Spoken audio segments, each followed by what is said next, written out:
Welcome to another episode of Do You Even Resonate? So this is a show where I do actual message testing on actual websites, targeting their actual ICPs. So in this case, in this episode, we have ThoughtSpot, and their ICP is data leaders, chief data officers, directors of data, etc. And so yeah, run a message test and learn things. So let's have a look at their new homepage. So self-service analytics, they say, and they show us a dashboard to us. And most people are like, well, how is this different from other self-service, no-code, low-code tools like Power BI or Tableau or Looker or SiSense? Yeah, so it's a mature category.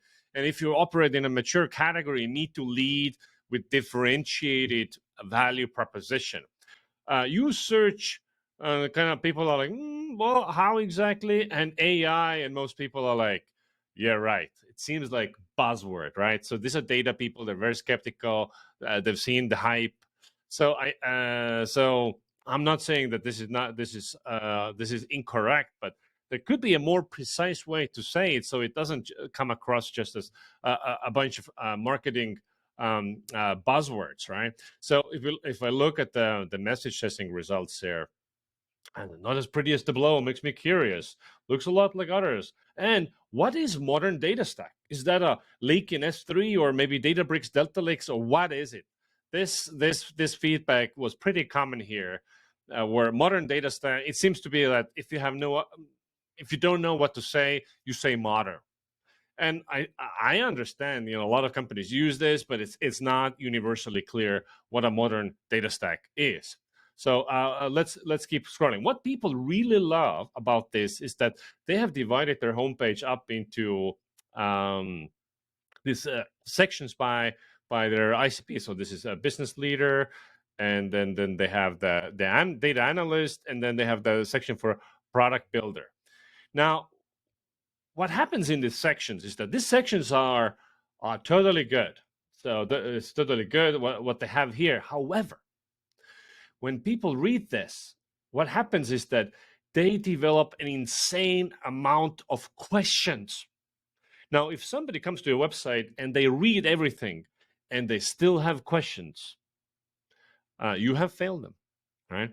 So it all starts by knowing what the questions are. What is the target audience asking? So if I go to highlight number 2 here in this test, it looks like Looker, and I'll actually take the favorites off. So there's a question of what questions do you have about this, and then there's a lot of questions, and also what people have problems with in terms of like languaging is own data questions. Business people are like, because it's for business leader, I don't have data questions, I have business questions. They do have business questions here, but I think the bigger headline needs to also say business questions, and this might say something else. Other thing is this instantly. So the data people are like, yeah, I've heard this story before. Nothing is instant. Not everything requires significant technological investment to use. And same in the same vein, people are skeptical about the 30-day trial. Like, well, like, what do you mean a 30-day trial where um,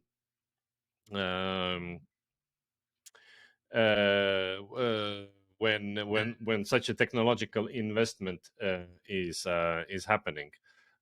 So might want to do a demo instead, and a video. You have a great marketing video, which they gate for some reason, and data people are very of this kind of thing. So I would totally ungate the video and make it available to learn more.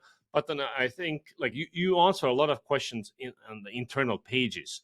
So I think if instead of learn more, you would have maybe text links going to sections when you answer specific questions from the big long list they have, that will be a better approach. Another thing is here when we get to the product builder. So this part for the product builder, this is like it's not as effective. So everywhere else you showed real product, real gifs, what's going on. And this is some anonymous mock-up. So it's a downer, and people really hate the word sticky. and the big portion why they hate the word sticky is that they don't really know what it is. I'm not sure what a stickier analytics. What does it mean that embedding analytics makes it stickier, or there are favorites. So the sticky and stickier. It's just amazing how many people single out this single word. So I think you should avoid that word. It's like no reason to trigger people over a few things. Yeah, and so also people have questions here, like what do we mean by embedded analytics? Is it like can we embed small scale data insights into any app, or like what's really going on here? So I think the fine print messaging can be also tightened up here. And when we look at overall insights, so after reading everything, what is unclear? Okay, after reading everything, what is unclear? There's a lot of things that is still unclear. So number one problem that they have is, so how is this different from all these other tools, right? Competing mature competitive category, you need to say. Then what exact role does AI play here? They need to answer a lot of these questions. It's a complicated product, so you need to deliver. Also, it's unclear, like how automatic is this piece of software. Also, the implementation, like how long, what is the effort required to implement this stuff? And you don't want to sugarcoat it. People are skeptical as it is, so I think it would be refreshing if it's an accurate assessment of what it takes. And what is the unique value proposition here is fuzzy. People are wondering, is it that you translate unstructured data to structured data? If so, that is interesting, right? And also the simple interface of allowing someone to ask questions in plain English and generate data and visualization with ease. That will be unique. And if that is also true, those will be the things to lead with, because the self-serving analytics makes it sound plain, commonplace, mundane, boring, and yeah. So that's it for this time.